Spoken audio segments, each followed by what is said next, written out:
Welcome to Way to Go.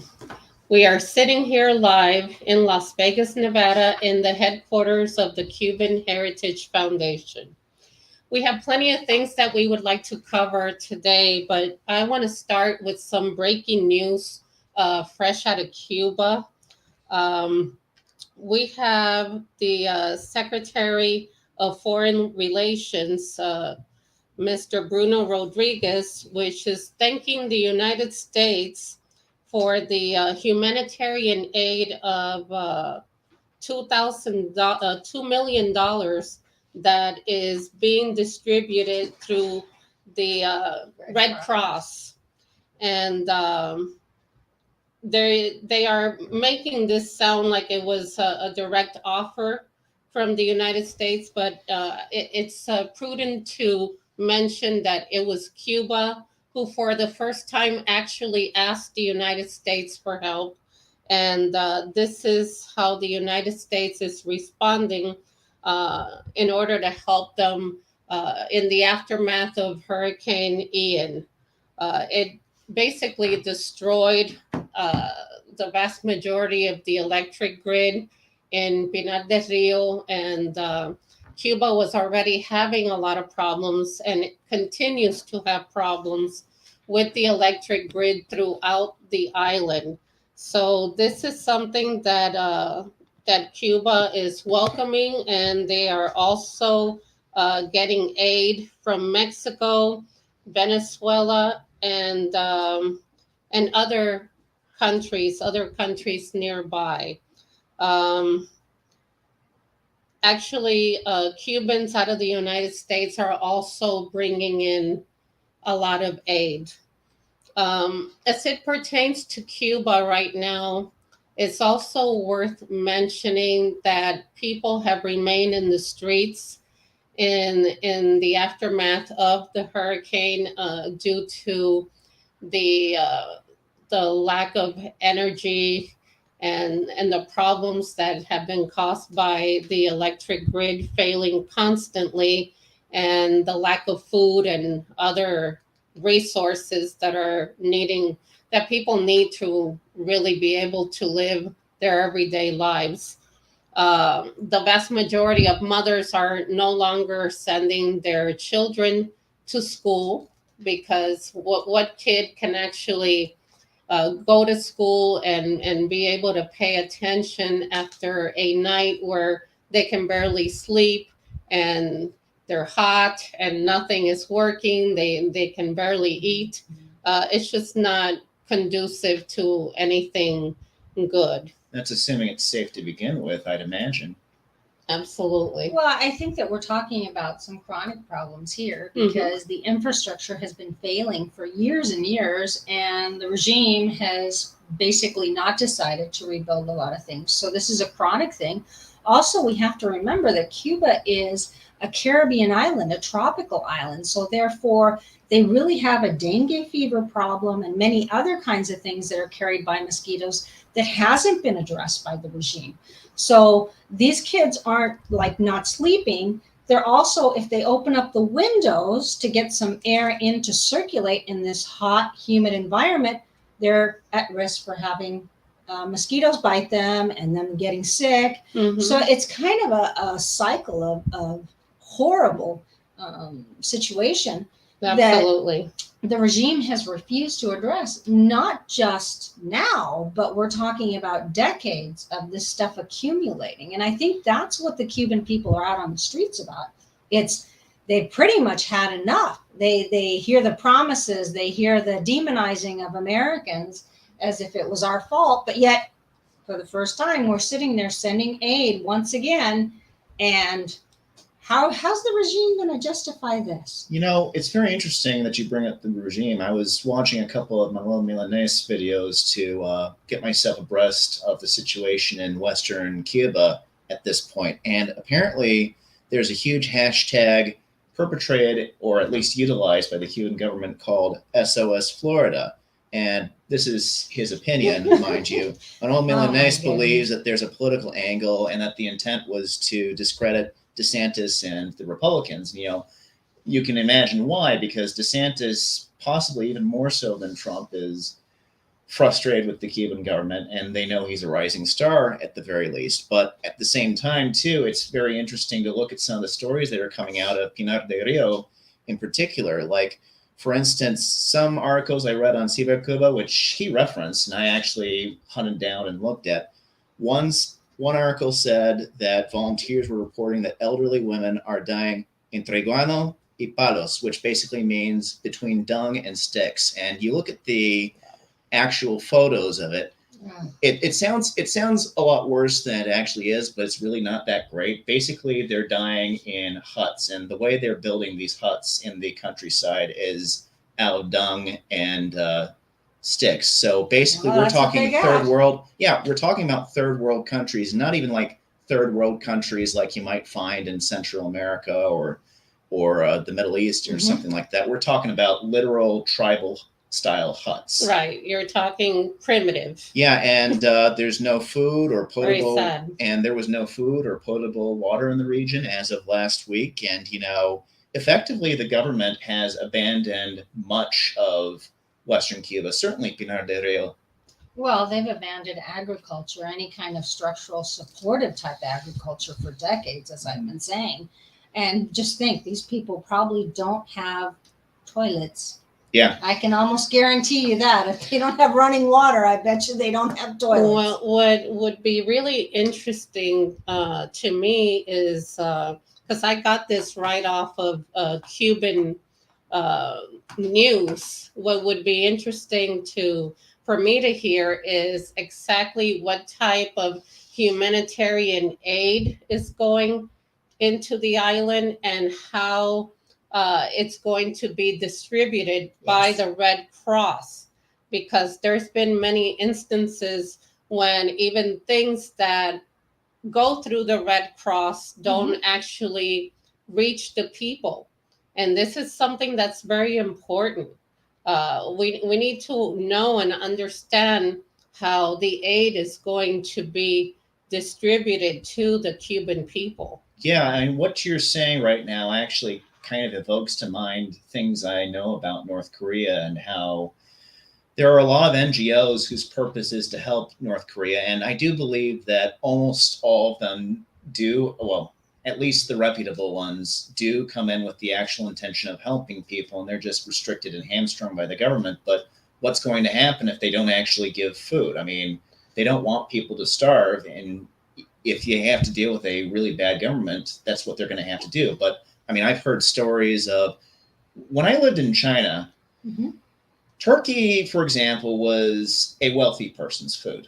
I mean, it's not like the average person couldn't have turkey, but the cuisine isn't really suited to turkey. And the turkeys you might get would come from, basically boutique farms. They're not even all that big. So Right. during Thanksgiving, us foreigners would have chicken instead of turkey.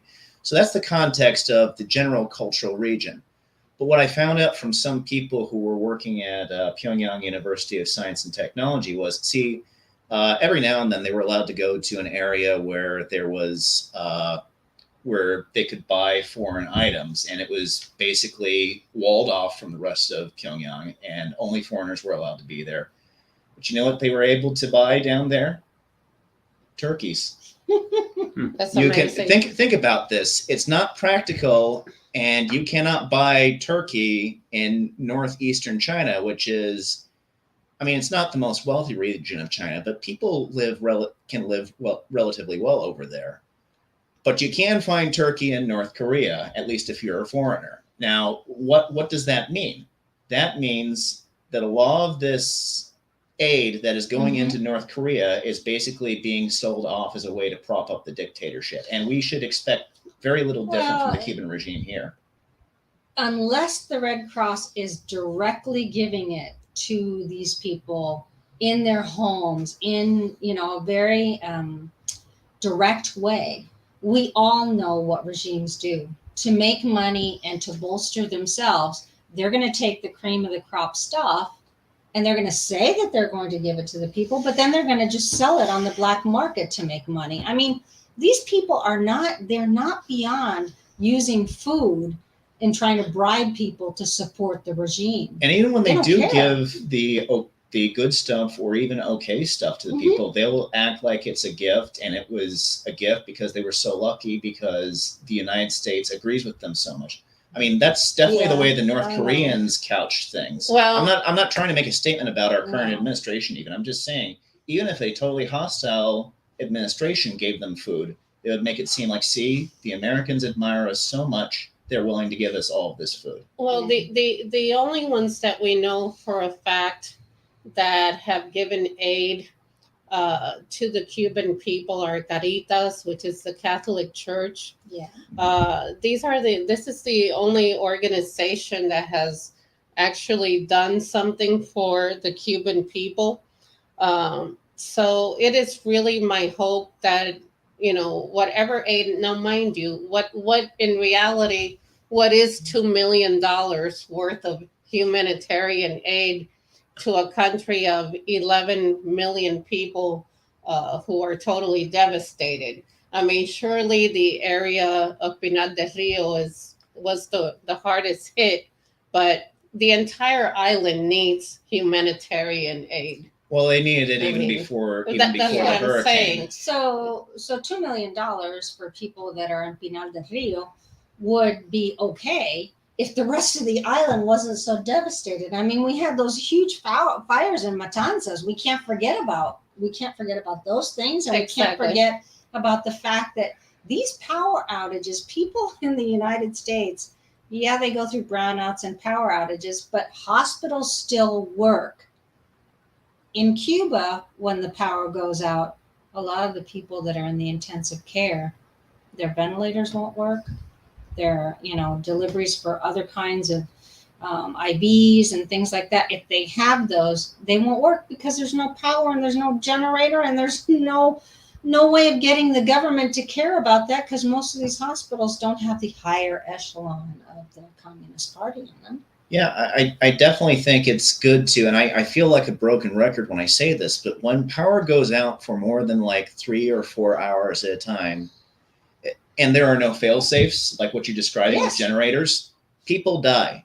And that's not hyperbole, that's not exaggeration. No, it's a reality. I mean, even with fail safes, even in a developed country, even if a hospital had a fail safe, if the power went out for 12 to 18 hours, like it does in Cuba, like it does in Venezuela, quite frequently, people would die. I mean, hospital generators will only last for so long, Yes. is the thing. And you know more about that than me. Oh, but yeah. Yes, I do. And that's why we always have to have a backup to the backup, so to speak. And we don't do elective surgeries when things like that happen. The whole point is that we take for granted that there is power generation, that we have a sanitation system, that we have running water. And these people have had failures in that. So how is it that they're supposed to embrace a regime, supposedly, that has literally destroyed and made Cuba less than a third world country? Yeah, I mean, like I said, between sticks and dung. I mean, this is literally the way that tribal people in the more remote parts of third world countries, not even third world countries, but Havana is like a third world country. Yeah, well, except for the hotels. Apart from the hotels. I'll say again, it is definitely like going to a time machine, but instead of going to 1950 like you think you are, you're actually going to 1850 with a 1950 zone. Yeah, Exactly. So I just, all I can say is, yes, the regime can say that we help them for this money or whatever. I doubt, I think that they are going to couch it exactly like you said, Eric. They're going to couch it and see the Americans agree with us. But overall, I think that the region is extremely unstable and we need to be able to change. Yeah, and I mean, we can give all the money we want, but in the same way that you might give money to, you might be concerned about a nephew or a niece because their parents don't have enough money. Well, if the parent happens to be addicted to drugs or they're gonna use gambling that or something money, right? like that, Exactly. how effective would be just handing money with no strings attached. And of course, yeah, I mean, the propaganda angle really should not be ignored at all. I mean, Right. I'll remind our viewers again from the Carlos Lasso video that the general consensus, at least amongst exiled Cubans, and in fact, there's a lot of evidence to back this up, is that the only organizations that Cuba is in the habit of getting aid from, apart from organizations that come from countries that are ideologically sympathetic, such as Venezuela or Mexico, are basically leftist organizations. Exactly. Or Right. crypto leftist organizations, I would call them. Absolutely. And there's another catch to this situation. When they start talking about people going directly from the United States into Cuba, bringing humanitarian aid, in many instances, if you're going directly to Cuba to see a family member, that's normally the case. But in addition to that, there's also a lot of business going on. There's a lot of sales of pharmaceutical goods and aspirins and soap, and it's still all about business, which is sad under the situation that the Cuban people are living. Right now, they have the second highest inflation rate in the world. In the world, in Cuba, where people barely have anything. I Where mean, where they don't even make the equivalent to $50 a month.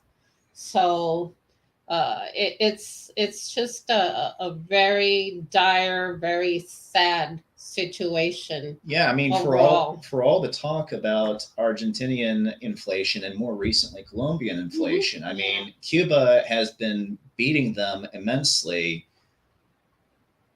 all this year and before. I mean, 2021, I mean, they were amongst the highest in the Americas. I mean, what is the highest, by the way? Did you catch what the highest is? North Korea. Oh, yeah, no surprise. But yeah, they are certainly the highest in the Americas. I mean, Venezuela. Oh, absolutely. I mean, Venezuela is high, but their inflation has actually slowed down. I mean, their currency is absolutely nothing. So, potato, but. So they've hit their ceiling, is what you're saying. Meanwhile, Cubans continue to arrive at our southern border in record numbers. Some of those that are trying to come in via the Florida Straits are being deported by this administration, which in essence makes zero sense. Your feet are getting wet regardless. So we don't really understand how you arrive at the conclusion as to who you're going to let in the country or not. That's just part of our confusing immigration laws. And talking about immigration laws, last week, the Biden administration actually made a change that pertained only to Venezuelans that are coming through our southern border. They are going to be applying Title 42 only to Venezuelans. I find. How do you do that? How do you apply 42 just like from your country of birth? I don't understand that. Well, because we all know that COVID only comes from Venezuela. That's the only country Well, that's that COVID what I was comes getting from. at it. Yeah. I mean, so somehow because COVID is a marvelous virus, it somehow can identify. To those of you that do Venezuelans. not remember what Title 42 is, basically it's a Trump era policy that Well, it supersedes. Well, Trump. but But in modern day, he implemented Title 42 during the COVID era, so that people could remain in Mexico while they were being processed into the United States. It basically gives us as a country the right to deny asylum, is what it does. And we can immediately deport someone that we are denying asylum to. Yeah. Well, it's also less expensive. I mean, let's be cost effective here. It is less expensive to be able to do those things from Mexico than it is to do the things that we've been doing, even with the people from Martha's Vineyard. I mean, putting them on the military base is not exactly cost effective, but I digress. Go ahead, Moreno. Alejandro Mayorkas, this was the highlight of this situation. Alejandro Mayorkas actually announced another parole program that would allow 24,000 eligible Venezuelans to enter the United States via the airport. They're calling it safe entry into the country. To those Venezuelans that have family members here. Well, I mean, last time I checked, that actually falls under the family reunification program. That So has nothing to I with do not parole. understand why these people that would be coming in this way would be granted a parole. Again, this is another perfect example as to why the United States needs immigration reform yesterday. Not today, yesterday, because we can't continue to make these spare of the moment changes and apply them to whoever we want and don't want. I mean, I have still yet That's crazy. to understand the reasoning behind discriminating against Venezuelans, because that's what this is. This is discrimination against Venezuelans. I understand that there is a rumor out there that Maduro has emptied out the jails. That's something that all countries do when there's a mass migration exiting their Exactly. countries. So that's not anything that is exclusive to Venezuela. No, that's what vetting is for. But of Exactly. course, when you have these invasions, I really don't won't be know. surprised if Cuba did something similar and we didn't Well, actually learn about Well, it last we've year. done it. We've done it in the past, and I'm sure that we're doing it again. I mean, well, as long as we are unable to vet the people and we have these massive numbers, again, we've shown you 5,000 to 6,000 people a day. There's no logistical way that any country, even the United States, can vet all those people all at once. And we cannot continue to allow these shoot from the hip. Mayorkas, does he even understand what a parole is? I mean, seriously, we got a guy who's in charge that isn't even using the right paths to deal with this problem. We really have a serious problem, and it's because we have allowed administration after administration to put these band-aids and everything that they're doing, and they're not addressing the actual issues or the process that we need to have, not only for Americans to feel safe, but for the people that do make these treks. Well, there are two things I know for sure. So many people have been squawking about illegal immigration and how much of a burden they are in sanctuary cities, that even some Democrats are starting to waver in their faith in our administration's ability to handle immigration. Yeah, they can. It's pretty obvious. And I would guess that that's part of the reason why they're targeting Venezuelans in this particular case, because they are one of the largest groups at this point. They're the largest from any single country, not from any single region, but from any single country at this point. Right.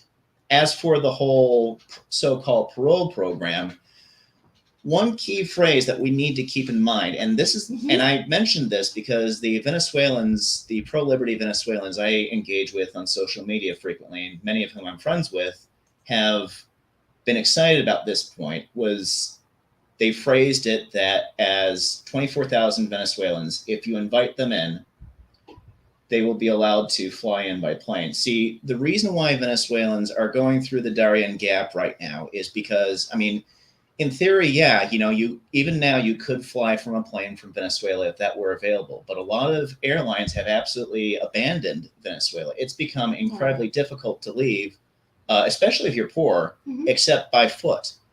And by phrasing it exactly in this way, the Biden administration gave out hope that, in my personal opinion, it never intends to deliver on. And yet at the same time, they aren't technically lying, because if somebody could fly in by plane, it's not like they wouldn't accept them. But at the same time, they're not trying to set up a system where people are going to be flown in. No, they're From not. Venezuela. This is all, again. These are shoots from the hip. These are announcements of XYZ, and ultimately everything is a disaster. And those of us in our community, we're having to deal with what's left over from this disaster. This is not the way that a first world country should be doing these types of issues. It's Well, just and crazy. paroles are normally issued to people that are applying for asylum. Mhm. And that has nothing to do with whether or not they have family in the United States. So why Because again? that's one of the key issues in this particular program. If you have to have family, then that should fall directly under the family reunification program, not a parole program. So it's almost like they're pulling rabbits out of a hat. Yeah. Well, It makes no sense honestly whatsoever. think, yeah, I think that our current head, Mayorkas, doesn't really understand immigration, and that wouldn't be the first cabinet member position where it's been embarrassing to see what these people are doing with their departments. I'm sorry, Well, I don't want to be Well, partisan and in no, any way, no, no, but this and is well, ridiculous. and this is why I call on both sides, because American citizens, we are the ones that are paying for all of this disaster. Yeah. And that's why I am calling for members of both parties. I am calling for Congress to get together, whether it's before or after or whenever, but to get together soon, within a year, and come up with changes, come up with immigration reform. Let's stop playing these games. Let's stop thinking. There's also this horrible misconception that illegal immigrants are working for less. No, they are not. They are not working for less. This concept of cheap labor needs to disappear, because the average illegal immigrant has caught on with what American people are making, Right. even as an average salary, which these days is somewhere between $13 and $15 an hour. They want that. They don't want to work for less than that. So the notion that they're going to work for close to nothing, it's ridiculous. That's not the case anymore. We need comprehensive immigration reform. I'm not talking about blanket amnesty. I'm not talking about any of those things. We need to start taking steps towards fixing the DACA program, which is, again, kids that are stuck in limbo. That should have never happened. And no one is doing anything about it on either side. And we need to stop the bleeding, the money bleeding. Uh, American citizens are spending an incredible, just incredible amount of money on illegal immigration. Why? There's Why? no reason Why to. can we develop work programs, work visas that actually allow people to come here the right way? Why don't we develop programs for people to visit here and come in the right way? Why is everything such a disaster as it pertains to immigration? And why is the rhetoric so horrible on both sides of the spectrum? One side, let them in, not thinking about the consequences and the cost, and the other side, keep them out. There's crime, there's this, there's drugs. All of it is true, but until we don't do something to remedy and change the situation, it will continue to be a chaotic situation, particularly to our southern border, particularly to our border states. And it is not fair for New York or Massachusetts or anybody else to cry, whoa, whoa, it's me, when illegal immigrants are sent to your state because you think that border states have to deal with this problem. If it's border states' problems, it's the problem of the United States. Yes. It is. At the end of the day, this is a national thing, and Yes. I will recommend that while we did differ a little bit from Jose Colina. He was absolutely right in his instincts to say that issues of what to do with migrants in this country are a federal issue. The reason why it's governors sending people to other places is because the federal government is being delinquent in its responsibilities. I'm also going to say something else, and I'm going to direct this.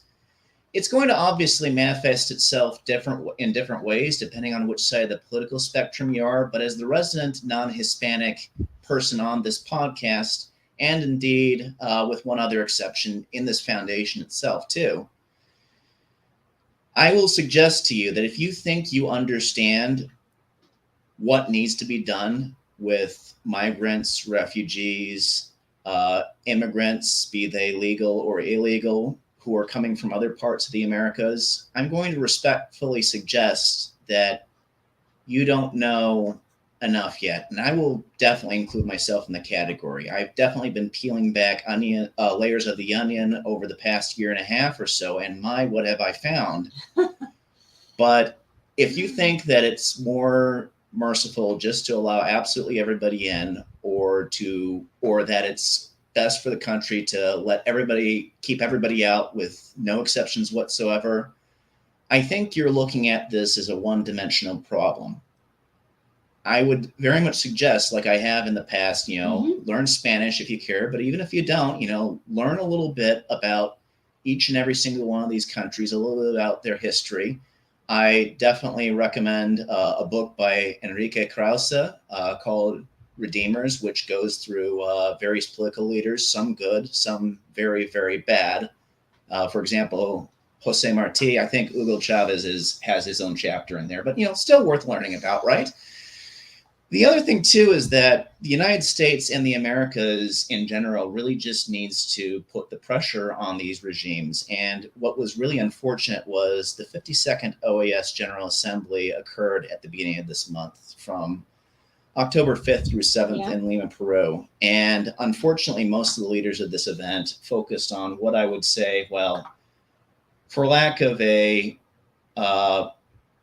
more descriptive term, woke policies. Oh, Basically, what happened was, so the OAS is essentially the United Nations concept, except just with the Americas. Cuba is not a part of this organization. They were booted out of this organization, but Venezuela is a part of it. And what's very interesting about this is that Secretary General Luis Almagro, who comes from Uruguay, and he is in fact a leftist, but the very peculiar thing about him is that in the past, he has been very much anti-leftist authoritarianism. He even at one point suggested military intervention against Venezuela on the part of the OAS. But even he was incredibly silent about this, and this might have something to do with allegations of inappropriate conduct with a Mexican-born female subordinate. But for whatever reason, he has decided to not put his focus on the crises that are happening in Nicaragua, Cuba, Venezuela. I mean, the very interesting thing is, if you look at the actual documents that they have, when I looked at the documents that they produced from that, there were only two that talked about oppression and on the part of these regimes, and one of them was submitted by Antigua and Barbuda. Think about it: this tiny little Caribbean nation, Antigua and Barbuda, is ahead of us on telling Venezuela, "No, you're wrong. We need to stop doing it." The other one was a general and kind of nebulous Nicaragua, stop persecuting people at this point. But out of over 30 documents that this OAS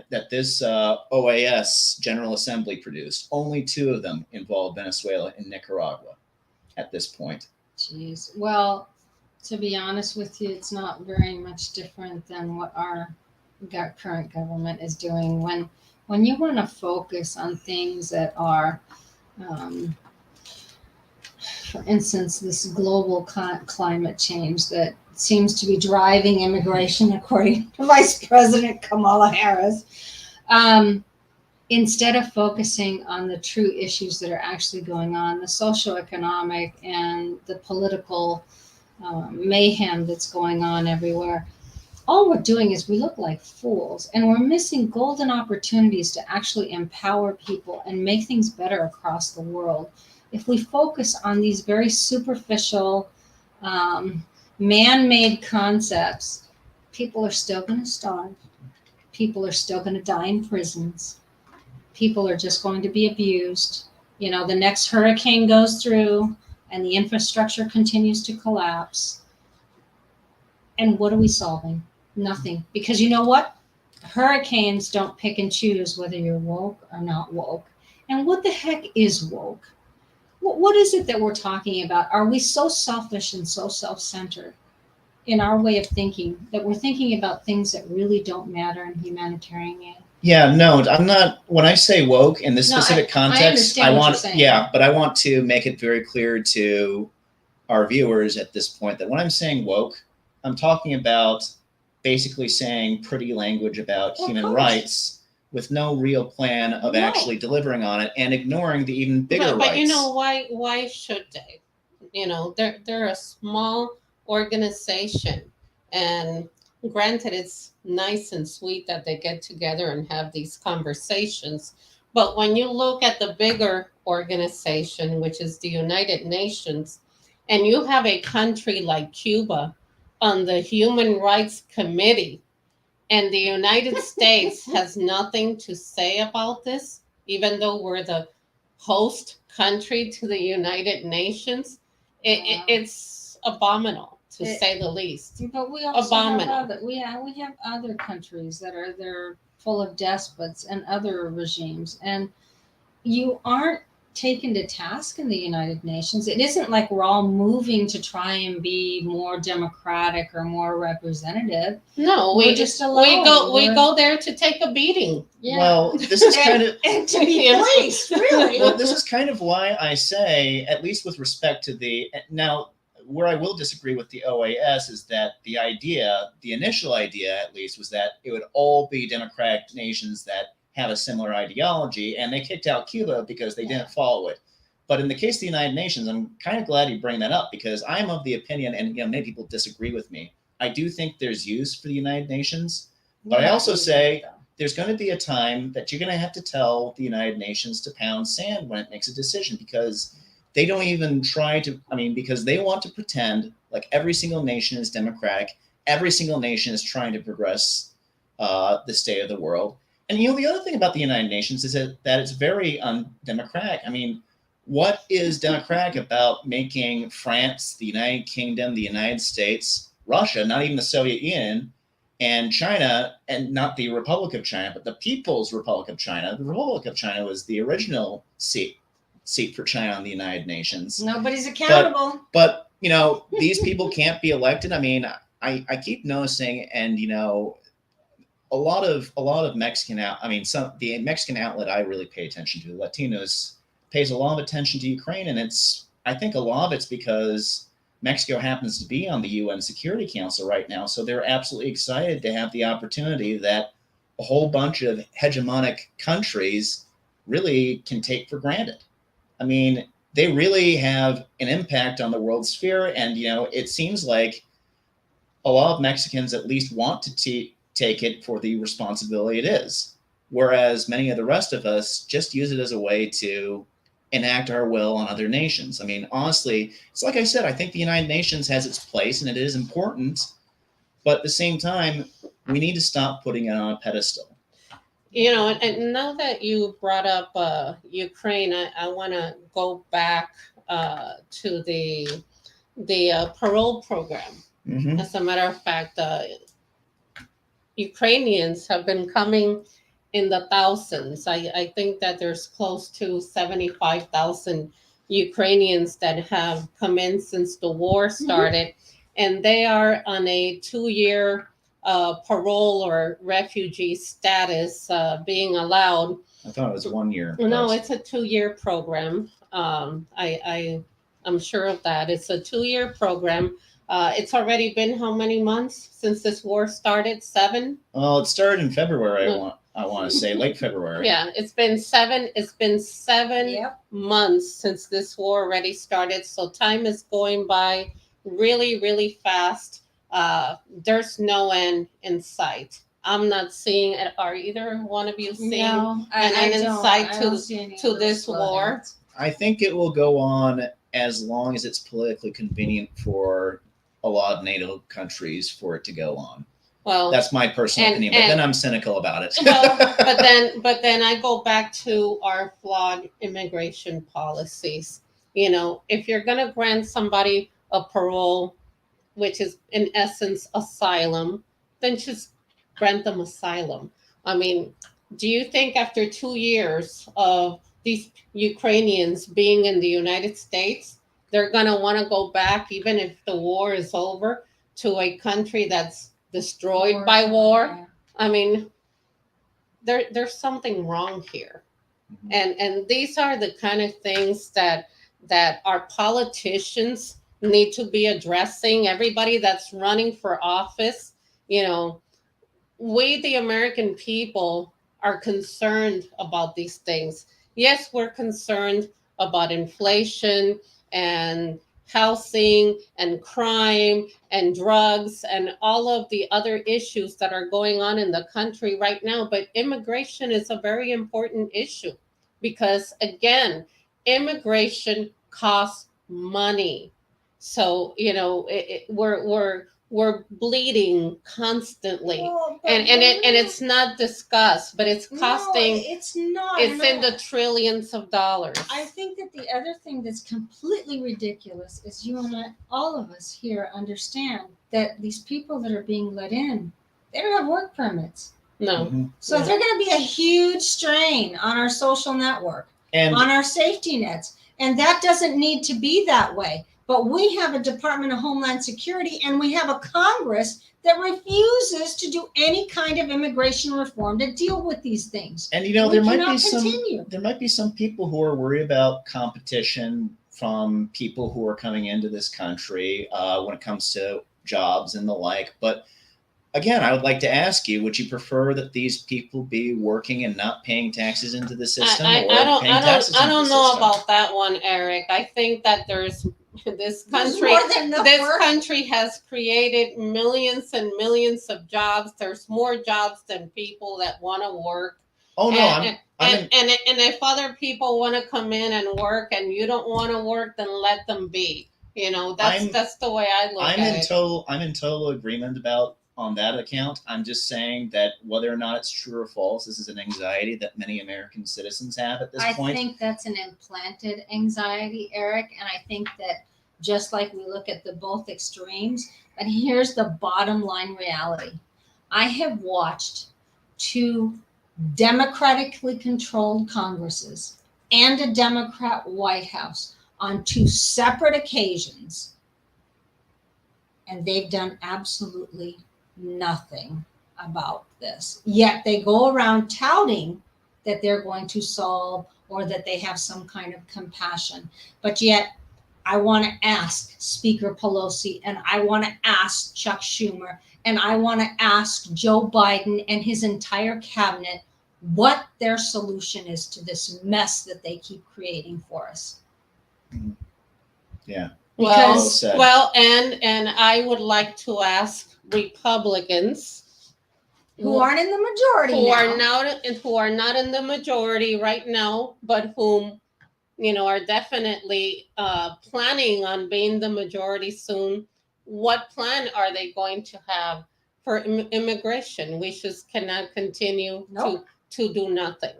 That is what we the people don't want to see. It's a continuation of the same thing year after year after year after year. Nothing gets solved, and it's always the same song and dance. Yep. And Time for a change. the only problem that we have is that human sex and drug trafficking continue to flourish. Well, and they will continue to flourish as long as we do not have clear and precise Common sense. immigration laws. Yep. And border security. Border security. Our technology. This is one of the most technologically advanced countries in the world. Yes. Is anybody out there going to tell me that we cannot use technology in our borders in order to make them safer. And not only in our borders, Maria, but also at every port of entry. Exactly, exactly. So it's definitely time for a change. And next week, you guys are going to be in for a treat. We have a special topic that we're going to be sharing with you, which is something that is not spoken about often enough, but you're going to have to tune back in to way to go. Thank you and have a good evening. Thanks for being here with us. Good night.